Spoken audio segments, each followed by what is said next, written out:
tell me. So we've got our oxygen tank here. It's a white tank with a flat top. It's got its holes here, here, a little deep there actually. So this is the regulator, and it's got the prongs that join up to the holes in there when we connect it. It also has this Botox seal here that goes on there. Line the holes up and turn that, holds it in place. So we turn this on, turn it left, and usually this gauge would indicate the level of oxygen that's in the tank. However, for this video it doesn't work. With the Botox seal, if there was a leak coming out of the tank, we'd hear a hiss, and we fix that just by replacing the Botox seal because they shouldn't be out. So for this, we'll just test all the litres of oxygen on the side here by twisting this dial. Goes from 0 right up to 25, and they're all working. So just close it off, let it bleed out before turning it back off again. So I'm going to connect these nasal prongs to my patient here by connecting the tubing there. With these particular nasal prongs, we wouldn't put more than 4 litres of oxygen running through this because it can cause pain for the patients. If we wanted more oxygen, we would have to change to a Hudson mask or one unmasked. So we're just going to place these facing towards the patient, into the nostrils, put these behind the ears, and tighten it so it stays in place. Then we'll turn it on and put it up. We'll give him 3 litres of oxygen.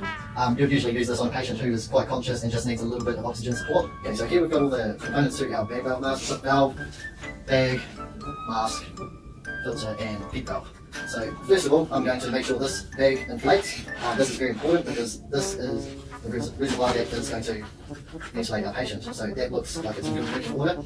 I'll put the PEEP valve on, just clips on like that, filter, and the mask. We also have our oxygen tubing, which is already attached to our oxygen. And for this, I will turn the oxygen from between 12 and 15 litres. Usually this bag would inflate, but since this is a simulation and we have no oxygen, it won't. So now that we have our mask ready to ventilate our patient, I'm going to make sure the patient's airway is as clear as possible. So I'm going to do this by lifting his head and placing a towel underneath. This brings the neck into a better alignment for ventilation. And so we're placing your hand in a C grip, which makes a C around the mask, placing the mask with the widest part towards the jaw of the patient. And holding it firmly, we'll squeeze the bag 1/3 of the way, watching for a chest rise. Over squeezing of the bag can create regurgitation, which could cause the patient to aspirate. It also can raise the thoracic pressure of the patient. So sometimes the seal can become compromised. This can occur when the patient has facial hair, or if they have false teeth or facial deformities. If the patient is a small child, we would not use a mask this size, we would opt for a paediatric mask. So the PEEP valve we would use on a patient who has pulmonary edema or is being ventilated. We wouldn't usually use a PEEP valve in resus. It's used to open the alveoli, so it splits them open and creates more surface area for gas exchange. Another grip that we could use to help ventilate the patient better is a double-handed grip, so like that, over the nose and mouth, and also forming a jaw thrust, so pulling the jaw forward towards the mask, and someone else would squeeze the bag. Right, so we've got some OPAs here. These are what we would insert into a patient's oral airway. So they range from size 000 to 4. I'm going to grab this one, and you measure from the corner of the mouth to the end, to the corner of the mandible. We would insert this in a patient who has a GCS of less than 8 and a motor score of less than 6. This is just to open up the airway a bit more and help us ventilate the patient who's having trouble breathing.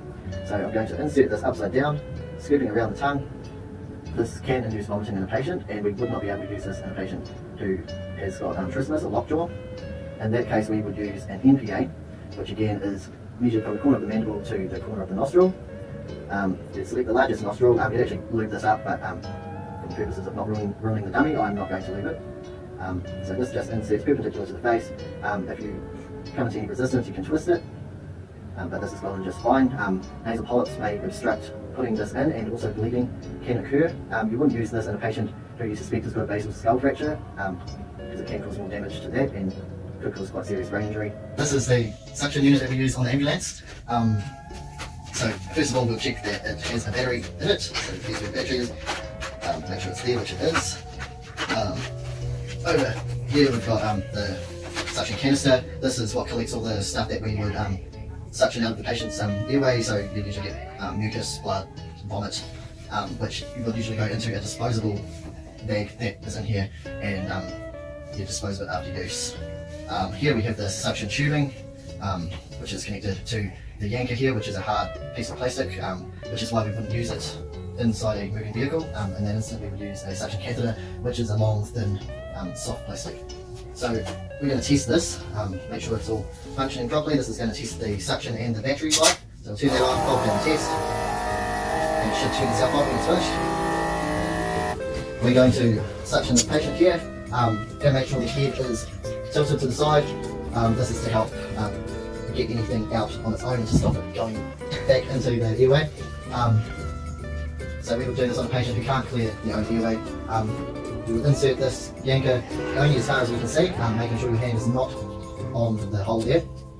This would be on, but for the video I'm having it off because it's noisy. So we'll stick that in just as far as you can see.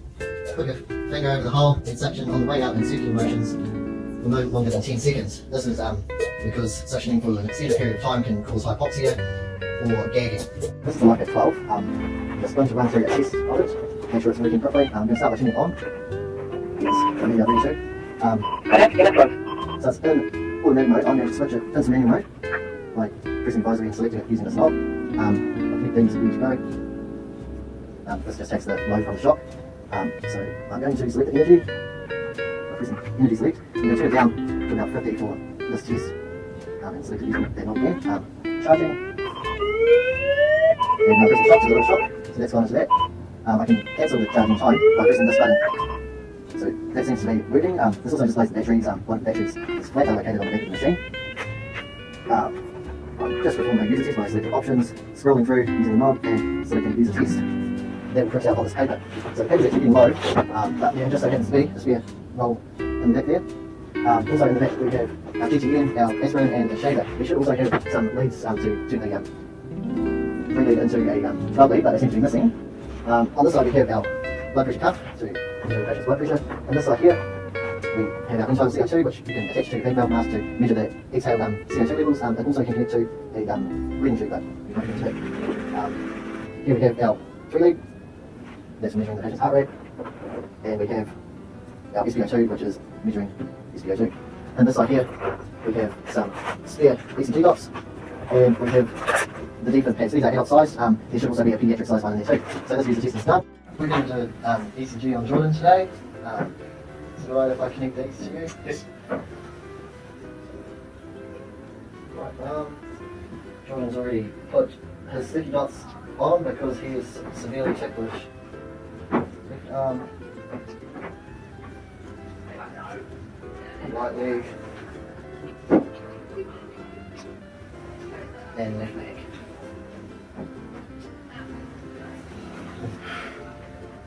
Okay, so I'm going to change this to a 3 lead by selecting lead, scrolling down to 2, to 3 I mean, and pressing the dot. You can change the size of this by pressing size and scrolling down and pressing the button, and again I'm going to put it onto size 2. Another thing we can do is by tuning this dial over to where it says heart rate, pressing the dot, pressing the QRS volume and dialing it up, and that allows us to hear Jordan's heartbeat. Turn it down a bit. Let's go back. Now I will print off a section of it by pressing print. Now press print. And pressing print again to stop.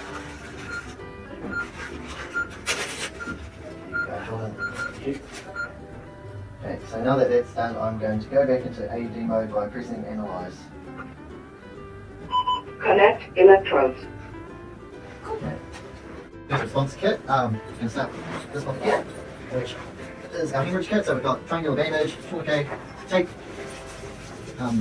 sterile gauze, crepe bandages, and combine dressings. In this bucket here, we've got numbing spray, we've got a water bag, cervical spine tag, and mask. In this bucket here, we have our glucagon, glucose, IV kit, syringe and needle for drawing up the 10% glucose.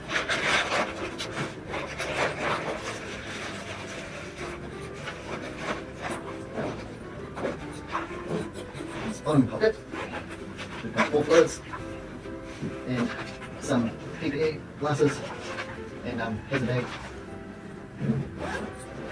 Top pocket here, we have our diagnostic stuff, so we've got stethoscopes, blood pressure cuffs of various sizes, so it's adults and pediatrics, and we also have our VGL kit, so there's the reader there, and we have the lancets. We also have some clothing shears. So in the main bag, we have a towel. This is what we use to help support a patient's airway. We have a sharp spin. This is the IV box here, we'll leave that one for this video. In here we have our bag valve mask, also a non-rebreather mask. In with the bag valve mask, we've got a PEEK valve, we've got our filter and mask and tubing. In this one here, we've got LMAs of various sizes, and we've got the tube holders, and also a syringe for inflating the cuff. In this pocket here, we have our pediatric bag valve mask, also a small pediatric non-rebreather, PEEK valve, filter, tubing, and masks of various sizes. Over here we have our collar and also a split made from cardboard. We also have slippery things. In this pocket here we have our nebulizers, various sizes, pediatrics, adults. So in here we've got the drugs for our nebulizers. So we've got adrenaline, hypertrophium, and some U-Bol, as well as some needles. In this pocket we've got stuff for airways, so we've got laryngoscope, OPAs and EPAs, various sizes, and McGill's forceps. In this pocket we have our oral medications, so we have our Pentrox, we have prednisone, loratadine, ondansetron, paracetamol, ibuprofen, and tramadol. So we're attending a call of a 65-year-old male who is collapsed at home with his wife. His wife has called saying that he was complaining of chest pains and shortness of breath and collapsed at home. So we're in our PPE, we've got our gloves on, our glasses. Before we enter the scene, we're going to check for any dangers. We're going to make sure that we have a clear path to enter the property and that we're able to get the patient out as well using our equipment. Once inside the premises, we're going to check and make sure there's nothing that could injure us or prevent us from doing our jobs effectively. Okay, so we're entering the room, no obvious signs of danger.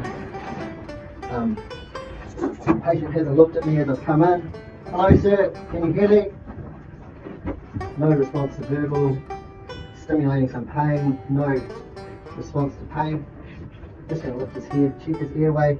Airway is clear, just checking for breathing sounds. Can't hear any breathing. Check for chest rise and fall for 10 seconds.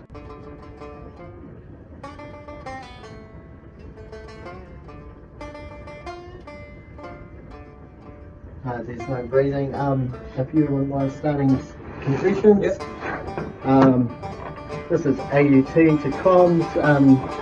We've got a R49 requesting R50. Just going to set up the AED.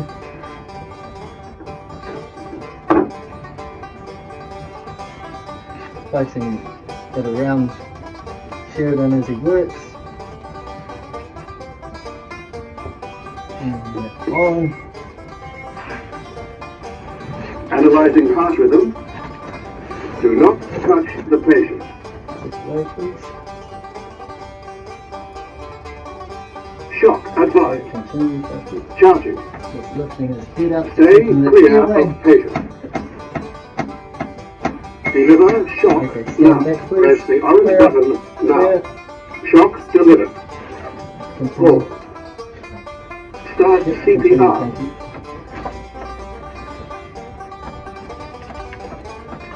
I'm just getting this bag valve wrap mask ready.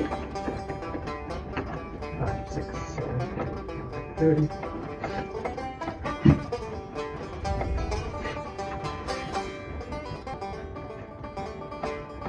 Getting this up. to 15 meters.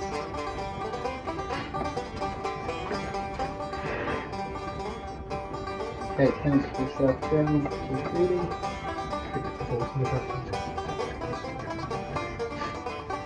Squeezing the bag 1/3 of the way, over squeezing can raise thoracic pressure, can cause regurgitation, and which can lead the patient to aspirating. So I'm just going to stick in this OPA, upside down, scooping around the tongue as not to push the tongue, obstructing the airway.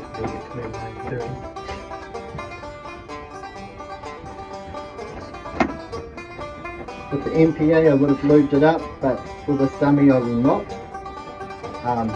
Choosing the largest nostril, perpendicular to the face, and inserting it carefully, twisting if you come across any obstruction. You would not put this in a patient who has suspected skull fractures.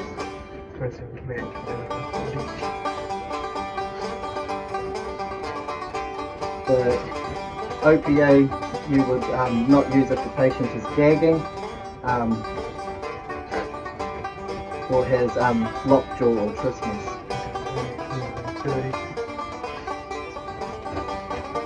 So when the next thing comes over, I'd like to swap places with you, Sheridan, and I'll get you to do a two-handed grip on this bag guard mask.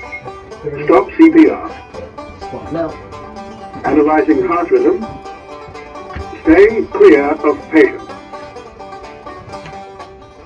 Analyzing heart rhythm. No shock advised. Pause. Start CPR.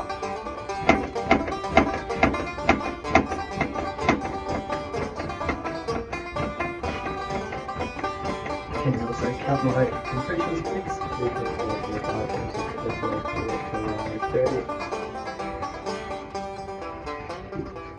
So during this time I would be able to ask the family members if the patient is on any medication, and could ask them about more of the events prior to this happening.